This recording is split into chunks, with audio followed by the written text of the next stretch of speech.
ಇದೇ ಸಂದರ್ಭದಲ್ಲಿ ಪ್ರಧಾನಿ ಮೋದಿ ಅವರು ಮತ್ತೊಂದು ವಿಚಾರವನ್ನ ಉಲ್ಲೇಖ ಮಾಡಿದ್ರು. ಘಟಬಂಧನ್ ಅನ್ನೋದು ಅದು ಕಳ್ಳರ ಸಂತೆ ಎನ್ನುವಂಥದ್ದನ್ನು ಕೂಡ ಹಿಂದೆನೂ ಕೂಡ ಹೇಳಿದ್ರು. ಇವತ್ತು ಕೂಡ ಅದೇ ತರನಾದಂತಹ ಒಂದು ಸ್ಟೇಟ್ಮೆಂಟ್ ಅನ್ನ ಕೊಟ್ಟಿದ್ದಾರೆ.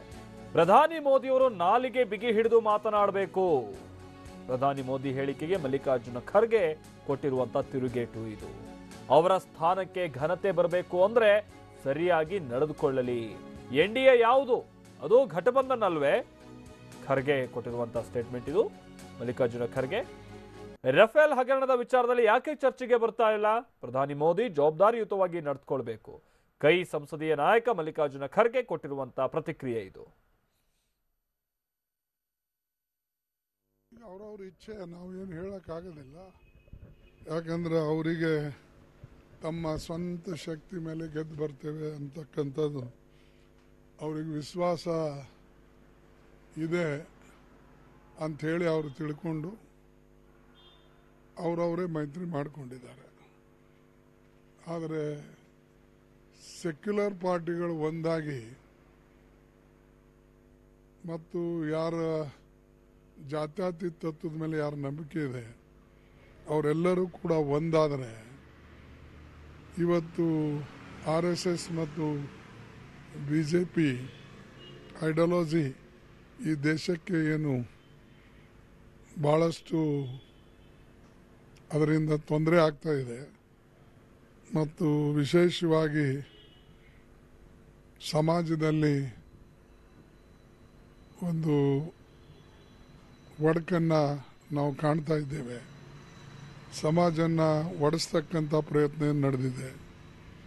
ಕಾನೂನು ತನ್ನ ಕೈಯಲ್ಲಿ ಪ್ರಧಾನಮಂತ್ರಿ ಸ್ವಲ್ಪ ನಾಲ್ಗೆ ಬಿಗಿ ಹಿಡಿದು ಮಾತಾಡ್ತಕ್ಕಂಥದ್ದು ಉತ್ತಮ. ಯಾಕಂದರೆ ಆ ಸ್ಥಾನಕ್ಕೆ ಗೌರವ ಬರಬೇಕಾದ್ರೆ ಅವರು ಭಾಳ ತೂಕದ ಮಾತುಗಳನ್ನು ಆಡಬೇಕು. ಆದರೆ ಕಳ್ಳರ ಈಗ NDA ಅದನ್ನು ಗಠಬಂಧನೇ ಅಲ್ಲ, ನ್ಯಾಷನಲ್ ಡೆಮಾಕ್ರೆಟಿಕ್ ಅಲೈನ್ಸ್, ಇದು UPA united party alliance. UPA ಸರ್ಕಾರ ಇದು ಒಂದು ಗಠಬಂಧನ ಇದೆ. ಅದು ಅನೇಕ ಸಾರಿ ಗಠಬಂಧನಗಳು ಯಾಕೆ ಆಗ್ತಾವಂದರೆ ತಮ್ಮ ತತ್ವಗಳನ್ನು ಉಳಿಸ್ಕೊಳ್ಬೇಕು ಅನ್ನತಕ್ಕಂಥ ದೃಷ್ಟಿಯಿಂದ ಇದೆ. ಅವರು ಕಳ್ಳರನ್ನೋದು, ನಾವು ಅವರಿಗೆ ರಫೇಲ್ನಾಗೆ 30,000 ಕೋಟಿ ರೂಪಾಯಿ ಕಳ್ಳತನ ಮಾಡಿದ್ದಾರೆ, ಅವ್ರಿಗೆ ಧೈರ್ಯನೇ ಇಲ್ಲ, ಒಳಗಡೆ ಬರ್ತಾ ಇಲ್ಲ ಅಂತ ಹೇಳಿ ನಾವೇ ಹೇಳ್ತಾ ಇದ್ದೇವೆ. ಅದಕ್ಕೆ ಯಾಕೆ ಉತ್ತರ ಕೊಡ್ತಾ ಇಲ್ಲ? ಪ್ರಸನ್ನ ನಮಗೆ ಇದಕ್ಕೆ ಸಂಬಂಧಪಟ್ಟ ಮತ್ತಷ್ಟು ಡೀಟೇಲ್ಸ್ ಅನ್ನ ಕೊಡ್ತಾರೆ. ಪ್ರಸನ್ನ, ಹೇಗೆ ಇದನ್ನ ಟೀಕೆ ಮಾಡುವ ಸಂದರ್ಭದಲ್ಲಿ ಪ್ರಧಾನಿಯವರನ್ನ ಕಟುವಾಗಿ ಇವರು ಕೂಡ ಒಂದಷ್ಟು ಹೇಳಿದ್ರು, ಈ ತರ ಎಲ್ಲ ಮಾತನಾಡಬಾರ್ದು ಅನ್ನುವಂಥದ್ದು, ಅಂದ್ರೆ ಈ ತರ ಕೊಟ್ಟಿರೋ ಸ್ಟೇಟ್ಮೆಂಟ್ ತಪ್ಪು ಅನ್ನುವಂಥದ್ದನ್ನು ಹೇಗೆ ಇಲ್ಲಿ ಪ್ರತಿಪಾದಿಸಿದ್ರು ಅಂತೇಳಿ ಮಲ್ಲಿಕಾರ್ಜುನ್ ಖರ್ಗೆ ಅವರು? ಪ್ರಸನ್ನ.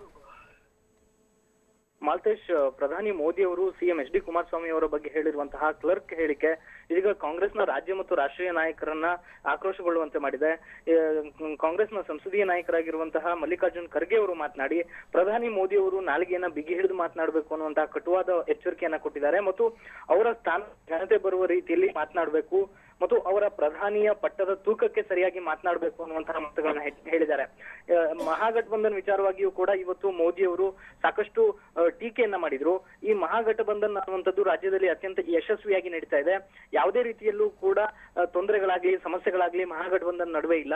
UPA ಹೇಗೆ ಮಹಾಗಠಬಂಧನ್ ಆಗುತ್ತೋ NDA ಕೂಡ ಅದೇ ರೀತಿಯ ಮಹಾಗಠಬಂಧನ್. ಹೀಗಾಗಿ ಪ್ರಧಾನಿ ಮೋದಿ ಅವರು ತಮ್ಮ ಒಂದು ಪಕ್ಷದ ವಿಚಾರಗಳನ್ನ ನೋಡ್ಕೊಂಡು, ತಮ್ಮ ಒಂದು ಒಕ್ಕೂಟದ ವ್ಯವಸ್ಥೆಯನ್ನ ನೋಡ್ಕೊಂಡು ಅದರ ಬಗ್ಗೆ ಟೀಕೆ ಟಿಪ್ಪಣಿಗಳನ್ನ ಮಾಡಬೇಕೇ ಹೊರತು UPA ಬಗ್ಗೆ ಮತ್ತು ಮಹಾಗಠಬಂಧನ್ ವಿಚಾರದಲ್ಲಿ ಮಾತನಾಡೋ ಅವಶ್ಯಕತೆ ಇಲ್ಲ ಅನ್ನುವಂತ ಮಾತುಗಳನ್ನ ಹೇಳಿದ್ದಾರೆ.